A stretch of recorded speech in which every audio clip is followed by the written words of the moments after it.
আসসালামু আলাইকুম ওরহমতুল্লাহি ওয়াবারাকাতুহু। আপনারা সবাই কেমন আছেন? আশা করি আপনারা সবাই খুব ভালো আছেন। আর পড়েছে রমজান মাস, জানি আপনারা হয়তো রোজা আছেন। রোজা আছেন বলেই এই ভিডিওটা সার্চ করে দেখতে এসেছেন। তো আজকে আমরা আলোচনা করব যে রোজা অবস্থায় যদি কেউ নিজের মুখে থুতু গিলে ফেলে তাহলে কি রোজা ভেঙে যাবে? সো এই বিষয়ে আজকে আমরা আলোচনা করব। তো দেখেন, যেহেতু রোজা ভাঙার কারণ মোট ৮টি বা ১০টি, তার মধ্যে কিন্তু এই থুতু গিলে খাওয়া রোজা ভাঙার মধ্যে পড়ে না। সো আমরা নিশ্চিতভাবে আমাদের নিজের মুখের থুতু যদি আমরা ভুল করে গিলে ফেলি তাহলে কিন্তু রোজা ভাঙবে না। হ্যাঁ, ভাঙবে কখন?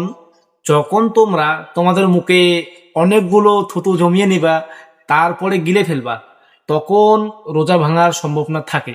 কারণ ওইটা তুমি ইচ্ছাকৃতভাবে করতেছো। আমরা করে একটু মুখে অল্প একটু থুতু জমে গেল, ওইটা গিলে খেলাম, এইরকম ভাবে রোজা ভাঙবে না। রোজা ভাঙার 10টি নিয়ম, 10টি কারণ।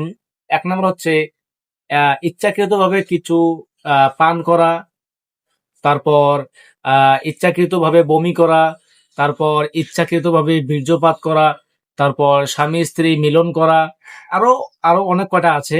তো এই থুতু গিলাটা রোজা ভাঙার মধ্যে পড়ে না। সো আমরা কেউ ভয় পাবো না যে ভাই থুতু গিলে ফেললাম, এখন তো আমার রোজাটা ভেঙে গেল। এই বিষয়ে আমরা কেউ ভয় পাবো না। হ্যাঁ, বললাম তো ওইটাই। যদি তোমরা কেউ মুখে অনেকগুলো থুতু নেও, নিয়ে সেটা গিলে খাও পিপাসার জন্য, তখন হয়তো রোজা ভাঙতে পারে। কিন্তু যদি তোমার মুখে একটু থুতু জমলো, তুমি ওটাকে গিলে নিলে, রোজা ভাঙবে না। একদম নিশ্চিন্তে থাকো, রোজা ভাঙবে না।